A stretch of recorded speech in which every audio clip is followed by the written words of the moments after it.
Hey guys and gals, it's your buddies Drew and Ralphie with Living History's Mysteries and Ferocious Feline Productions. You know, a lot of research has gone in to the mass migration. You remember, go west, young man. The people who traveled the Oregon Trail, the Mormon Trail, and so many others were looking for one thing: open space, and to get away from the ever-growing combustion of the cities back out east. Of course, a lot of sacrifices were made. The big cities had all the finest fashion being imported in. They had that urban development. It was sometimes good and sometimes bad. But more so than anything else, they wanted that space. I'm not going to go into a lot of detail about it. I'm going to let you guys check this out. We're kind of going to shake things up this time. Pretty interesting. Check this out.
We're here at the end of the Oregon Trail Interpretive Center.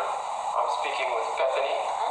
And why don't you tell us a little bit about what you do here? Yeah, so I work at the end of the Oregon Trail Interpretive Center. That means I get to dress like this every day and lead people through our exhibits so they know more about the Oregon Trail and how people got here in the 1800s. So I also work with school groups, lots of fourth graders all at once, which is exciting, and all sorts of different folks. Cool. You have people come from all over the world, or mostly local, or?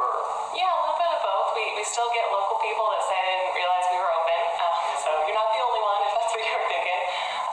But yeah, yesterday we had some folks from Wales, and people come from all around, because this is a very uniquely American thing that people from Europe are really fascinated by a lot. I think it's the quintessential American experience. I mean, coming out here, get a fresh start, take control of your own destiny kind of a deal. Yeah. The American dream. Yeah, definitely. Right. Oregon City is the oldest city west of the Rockies to be incorporated. So it was here even as early as like 1839, I want to say, that John McLaughlin, who was in charge of Fort Vancouver, sent some folks down here to build some buildings to take advantage of the Willamette Falls. They're the second largest falls in the United States, so they were getting right on using that water power for mills and things like that. So when all the pioneers started rolling in, this was the place that made sense to set up all the land claim office where they could do that paperwork for that free land they were promised, and all the other infrastructure was already a little bit set up here in Oregon City. So even when San Francisco was incorporating, they had to do that paperwork here. They had to send that paperwork on a ship all the way up here to get that business done in Oregon City. All right. Okay. It's the first city on the Yeah. Amazing. Amazing. Well, historically, how does the Oregon Trail compare with other migrations in the world? Yeah, because people have been moving around quite a bit in this history. But the Oregon Trail is actually one of the largest voluntary migrations in history. So there wasn't necessarily, these were a lot of people choosing, volunteering to leave everything they knew behind and come west. So obviously there were some economic pressures, there was a depression, farmers were really struggling. There was a civil war about to kick off in the U.S. as well, and a lot of health problems back east in those cities that were getting more and more crowded, but not having sewer systems yet. So there were a lot of health issues over there. So there were some of those pressures, but by and large, people, you have to be rich enough to afford the trip. That's a lot of supplies you need for a 6-month journey through 2,000 miles of wilderness. So people were choosing to leave everything behind. Oftentimes, maybe it was just a younger son of a larger family that wasn't going to inherit anything, or some people really did just come for the adventure of it. James Fenimore Cooper's novels were really popular at the time. He wrote The Last of the Mohicans and all those sorts of things. So if you were working away in a factory in Pittsburgh or something, like some people that we know about, that reading a book like that could really be eye-opening and decide, you know what, I want to actually see buffalo or the Rocky Mountains or the Pacific Ocean. For people that didn't travel for leisure in those days, it was so difficult to see any other part of the world than whatever place you'd been born in. You had to do kind of something drastic like the Oregon Trail. So it was for 25 years, every spring people would start heading out, big groups. So for 25 years, about 500,000 people moved west during those years. 900 people the first year in 1843, but by 1850, like 60,000 people came in one single year.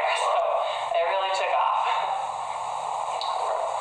How did they find out about Oregon wanting to come here? Right, yeah. The reason they wanted to come all the way to Oregon and not just kind of steadily move west, the Midwest was still seen as Indian territory, so not a real safe place to settle. Especially, these were mostly people with families. California was much more just men because the gold rush, so those were different kinds of folks leaving their families behind, a lot of younger single people. But if you were on the Oregon Trail, that meant you were probably bringing your entire family, because that was the way that was more cost effective to bring a whole family. You don't have to buy a ship passage on a ship, ocean-going ship going all the way around South America for every person in your family. So you would come across the Oregon Trail, and they were coming here.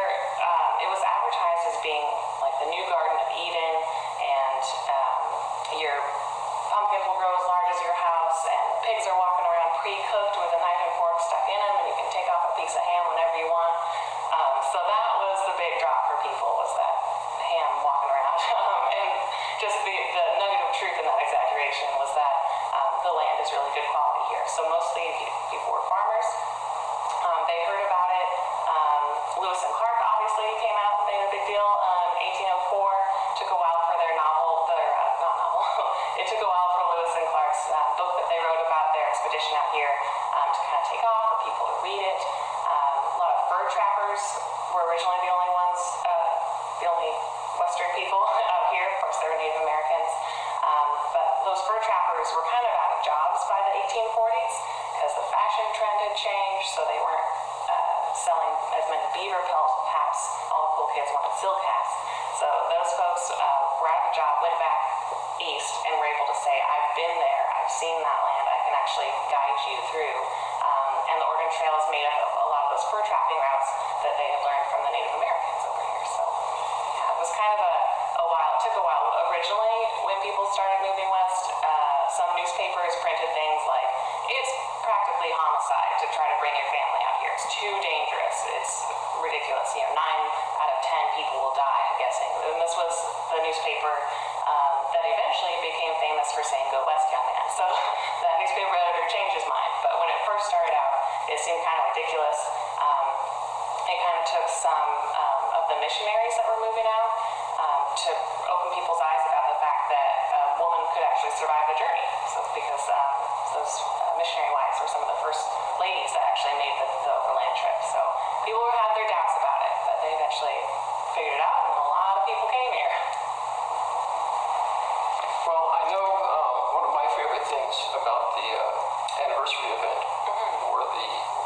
history reenactors personified in the first person, like they were just a part of the Oregon Trail, just got over here on the Oregon Trail kind of thing. Yeah.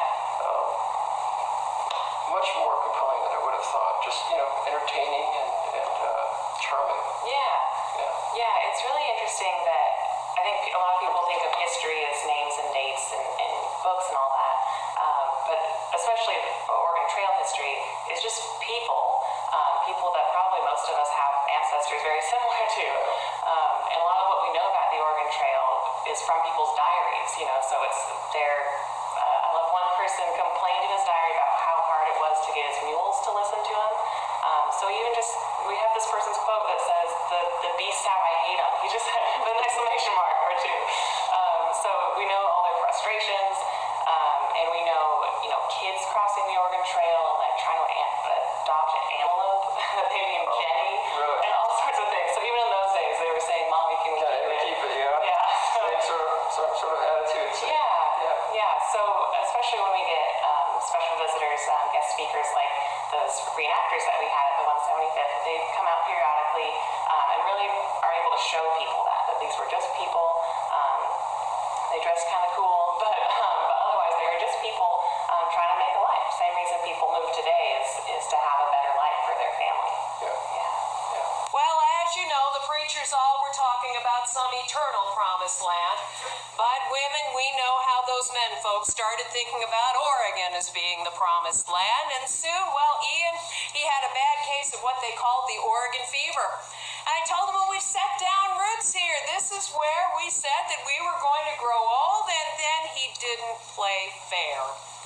He said, well, Nettie, there's your daughter Jenny with her with her children, your grandbabies. You're not wanting them to grow up out of your sight now, do you?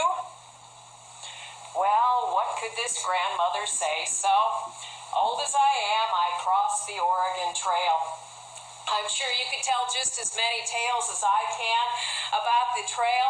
Well, we had our good times. I think my favorite times, that would have to be the evenings when we would all sit around the fire. Yes, this is never far from me in the journey. We all sit around the fire. Of course, the men folk, well, they were done with their work for the day. The women folk, our work never seemed to finish. I'd sit there sewing till most of the clothes were more patch than cloth. And then if I had extra time, I'd pull out the drop spindle. Yes, I had a wheel. Granny's wheel, the one she willed to me.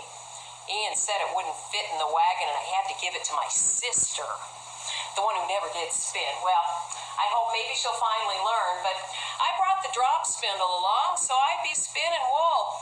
Now, Granny used to say, Nettie dear, I've often thought of this is the Scots grandmother, I'd say it's the parable of the wool. Because you see, when they're nae working together, they all fall apart. But as soon as you get them all combed in the same direction, and you put just the slightest bit of twist on it, they're strong. We learned that on the trail, now didn't we?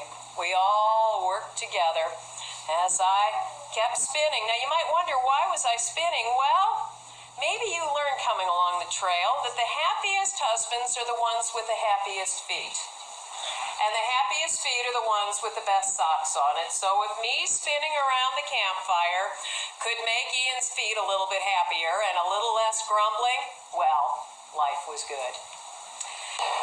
So, has the center done anything to focus attention on the Native American experience? Yeah, we partner a lot with the Confederated Tribes of the Grand Ronde. So Grand Ronde is where all the Native Americans that were in this part of Oregon got relocated to once the pioneers were rolling in and getting all this free land. So we have partnered with them a lot to be able to tell that story as well as the pioneer story. So they have an exhibit up in our buildings here. We're also going to start off pretty soon with some craft lessons from a tribal member with some cedar bark weaving and making an elk hide possible bag and those sorts of things, and those stories that go along with it of the traditions of how those things are historically used and all that. And we're also working on, right now we've got a little feature film that takes quotes from pioneers and shows you what the journey was like. But we're currently making a new film to accompany that that's from the Native American perspective. So I think that'll be coming out in June of 2020 is the plan. All right. And what about the women pioneers? Now, when they were coming out here, did they have any more autonomy in their lives out here on the ragged edge of the frontier?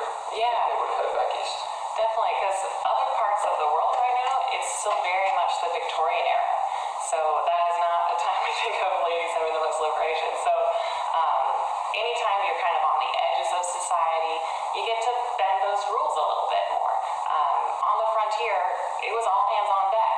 So even if that's not a proper role for women or something, I know I've read journals where most of the men had fallen ill or something like that in your group, which was very common, just with how common cholera was and other sorts of things like that. So if all the men were down for the count for that day, this woman had to keep watch for the night. She had to grab her husband's musket or rifle and go out and keep watch in the middle of the night, which was not something she'd done before.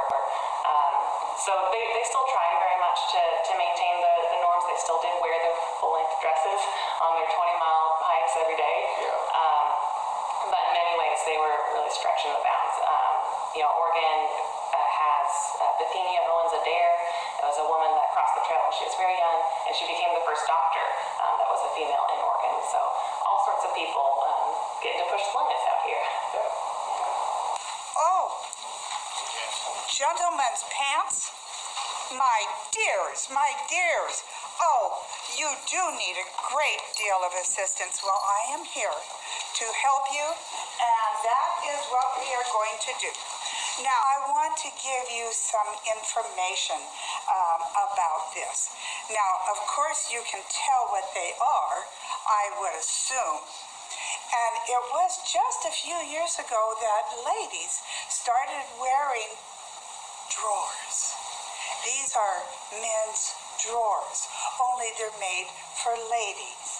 And so the drawer, of course, this one doesn't help too much. Sir, you're just going to have to wait. I just want to know why it was torn. That's not torn, sir. Now, moving on. When you put this on, of course you know that it is for the purpose of convenience. That's what it's called, convenience. Now, the underhoop petticoat is quite narrow. It's not big and full, but oh my, it saves you so much. So you don't get cold and drafty or wet. It helps protect when you're going through puddles.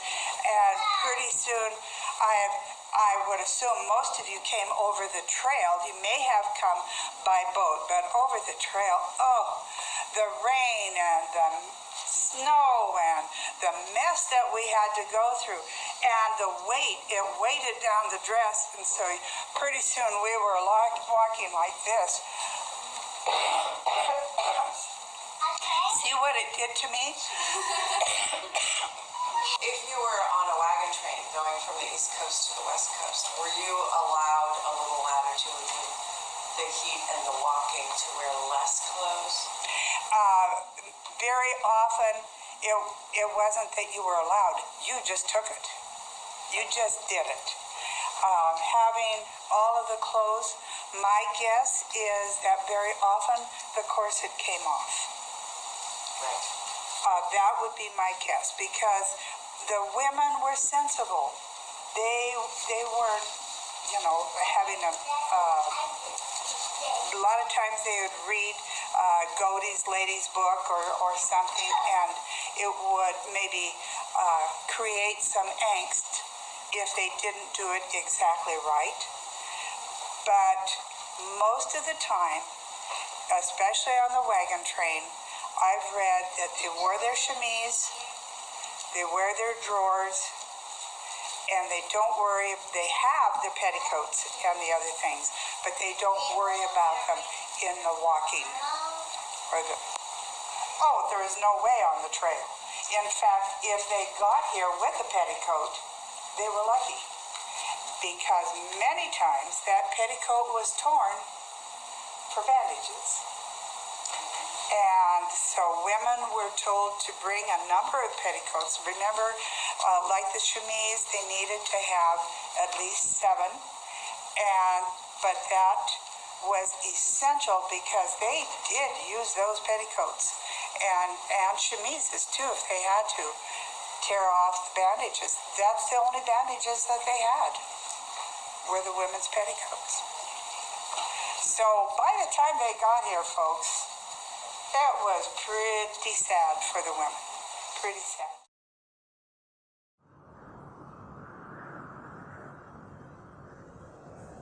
Welcome back, y'all. You know, it's like I said in the beginning, so many of these folks following, you know, the Oregon Trail, the Immigrant Trail, the Mormon Trail, they were looking for one thing: less combustion, less congestion, and a little bit of open space and a piece of land of their own to start a new life. The country was growing, though not always pretty in how it grew. It was still growing, and that was something that couldn't be stopped. This country was founded on immigration. It was founded on growth. And it's a growth that just couldn't be stopped, no matter who wanted to stop it. If it wasn't for the immigration, none of us would be here, unless, of course, our bloodlines are 100% Native American. Immigration's still going on today. It needs a little reform, but we're going to save that for a different time. That's all we got for you guys today. I hope you enjoyed this look at the Oregon Trail and the end of the Oregon Trail Museum out in Oregon City. Until next time, y'all take care of yourselves. Take care of each other. God bless you. God love you. We do. And we'll see you out there.